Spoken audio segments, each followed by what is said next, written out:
বেদাতিদের সাথে উঠা বসা। বেদাতি মানে কি? বেদাতি মানে সামান্য কিছু বেদাত করে, ধরেন মিলাদ করে, নিয়ত পড়ে, এই তো ছোটোখাটো বেদাত, এগুলো ছোটোখাটো বেদাত। বেদাত দুই রকম, এক বড় বড় বেদাত হচ্ছে আপনার মাজার পূজার বেদাত, হ্যাঁ, শিরক কুফরির বিদাত, সাহাবাই কেরামদেরকে গাল দেওয়ার বিদাত, সাহাবাই কেরামদেরকে ইসলাম থেকে খারিজ করার বিদাত।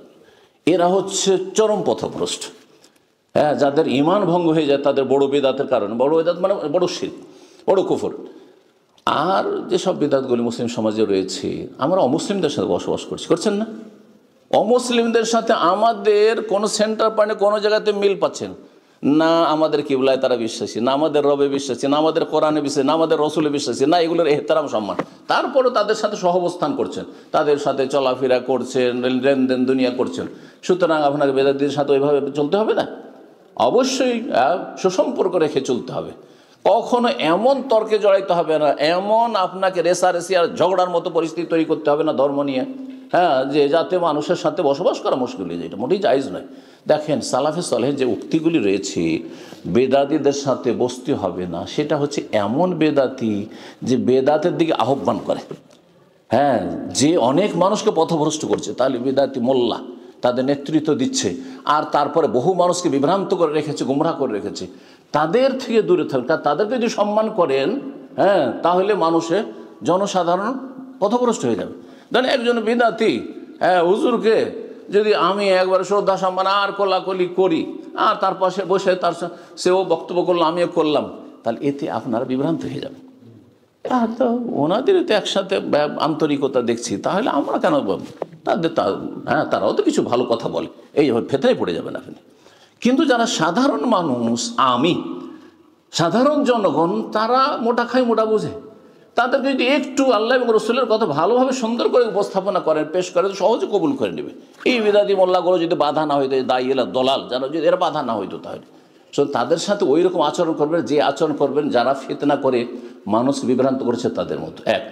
দুই নম্বর আরেকটি বিষয় রয়েছে যে আপনি কোন সমাজে বাস করছেন, সেখানে মেজরিটি বিদাতি আর অল্প কিছু সহিহ সুন্নাহর অনুসারী, নাকি অধিকাংশ লোকেরা কোরআন সুন্নাহর অনুসারী সালাফদের যুগের মতো। যেই কথাগুলি সালাফেরা বলেছেন তখনকার যুগে হাতে গোনা 2-4 জন বেদাতি, আর সবাই কোরআন সুন্নাহর অনুসারী। আর এখনকার যুগে হাতে গোনা কয়েকজন সহিহ আকীদা, সহিহ সুন্নাহর অনুসারী, আর বাকি সবই শিরক বিদআতে লিপ্ত। তাহলে কাকে নিয়ে চলবেন আপনি? বুঝতে পেরেছেন?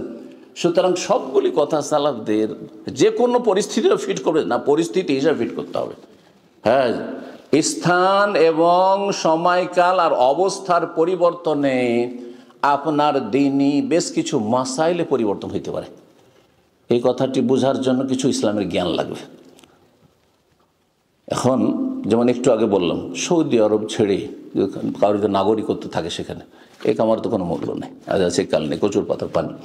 কিন্তু কথা হচ্ছে যে ধরেন যে কোনো দেশে, একটা মুসলিম দেশে আপনার নাগরিকত্ব আছে, আর সেইটা ছেড়ে দিয়ে এসে স্থায়ীভাবে বসবাস করে মুসলিম দেশে, বহুবার চিন্তা, এটা মোটেই জায়েজ না। তো সৌদি আরবের ওলামারা যে ফতোয়া দিয়েছেন, তারা সেখানে থেকে সে অবস্থায় ফতোয়া দিয়েছেন। কিন্তু যারা জন্মেছেন এখানে, আর এখান থেকে যাওয়ার কোনো রাস্তা, বিকল্প রাস্তা নেই, বাংলাদেশও যাওয়ার সুযোগ থাকে, হ্যাঁ, যে আমার বাবা সেখানকার, তাহলে তো একটা সুযোগ আছে। কিন্তু তাহলে এমনও কোনো সুযোগ নেই, করবেনটা কি? তার বংশ পরম্পরা 200-400 বছর থেকে তার বাপ দাদারা সবাই অমুসলিম দেশে বসবাস করে, যাবে কোথায়? কোথায় আছে স্থান আছে কোথাও? তাহলে সবার জন্য ঢালাওভাবে একই রকমের ফতোয়া প্রযোজ্য নয়। ফতোয়ার ক্ষেত্রে আপনাকে ফাকিহ হইতে হবে, হ্যাঁ, প্রজ্ঞাবান হইতে হবে, হাকিম হইতে হবে। জি, আল্লাহ তৌফিক দান করুন। জি, তো বিদাতিদের সাথে আচরণটা ঠিক ওই রকমই। আপনি আচ্ছা, বিদাতিদের সাথে আচরণের আরেকটি গুরুত্বপূর্ণ কথা মনে রাখেন, কারণ আপনার পাশাপাশি যেহেতু বসবাস করছে, আমরাও করতে হচ্ছে, আমাদেরকে চলতে হচ্ছে অনেক সময়। দেখেন, বেদাতিদের সাথে আচরণের বিষয়টি হচ্ছে ট্রিটমেন্টের মতো, চিকিৎসার মতো। চিকিৎসার ক্ষেত্রে কোন রোগীর জন্য কোন ওষুধটা প্রযোজ্য, ওইটা কিন্তু একজন চিকিৎসককে সবসময় মনে রাখতে হবে। এখন এই বেদাতির সাথে কথা বললে ইসলামের লাভ, আপনার স্বার্থ না ইসলামের স্বার্থ? স্বার্থ ইসলামের, হ্যাঁ, মাসলাহাত ইসলামের। ইসলামের লাভ ওদের সাথে চলাফেরা করলে না ওদের সাথে সম্পর্ক ছিন্ন করলে, এটা আপনাকে অবশ্যই দেখতে হবে আগে। এটা ওষুধের মতো, কোন ওষুধটা কার জন্য কাজ করবে। একজন আপনার ছোট ভাই, আর সে বেদাতকে আঁকড়ে ধরে আছে, আর আপনার দুনিয়ার সব কথা শুনছে, একটা তার সংসারের কাজ, পারিবারিক কাজ, বিয়ে শাদী হবে না, সুখ দুঃখ চলবে না আপনাকে ছাড়া, আপনাকে মানে, হ্যাঁ আপনি বাবা আর ছেলে বেদাতি, আর বলবেন যে বেদাতির সাথে চলতে হবে আজকালকার জামানা, না ওর সাথে সম্পর্ক ছিন্ন করেন, যে তোর সাথে কোনো কথা বলবো না তুই যদি সোজা না হবে। কিন্তু ধরেন বেদাতি একজন প্রভাবশালী মানুষ, এখানে বেদাতিরা সংখ্যাগরিষ্ঠ, বেদাতি ধরেন এখানে তারাই আসলে এখানে আধিপত্য কায়েম করে আছে, আর আপনারা দুই চারজন কয়জন হয়েছেন আর বলছেন আমরা পাক্কা সালাম হয়েছি, না এদেরকে সালাম দেবো না, এদের সাথে কথা বলবো না, এদের সাথে বসবো না, এটা ট্রিটমেন্ট হলো না, এটা চিকিৎসা হলো না। এই জন্য এটি এলাজের মতো করে নিতে হবে, যে এলাজ কোনখানে কোন রোগের জন্য কোনটা প্রযোজ্য। আল্লাহ যেন বোঝার তৌফিক দান করেন।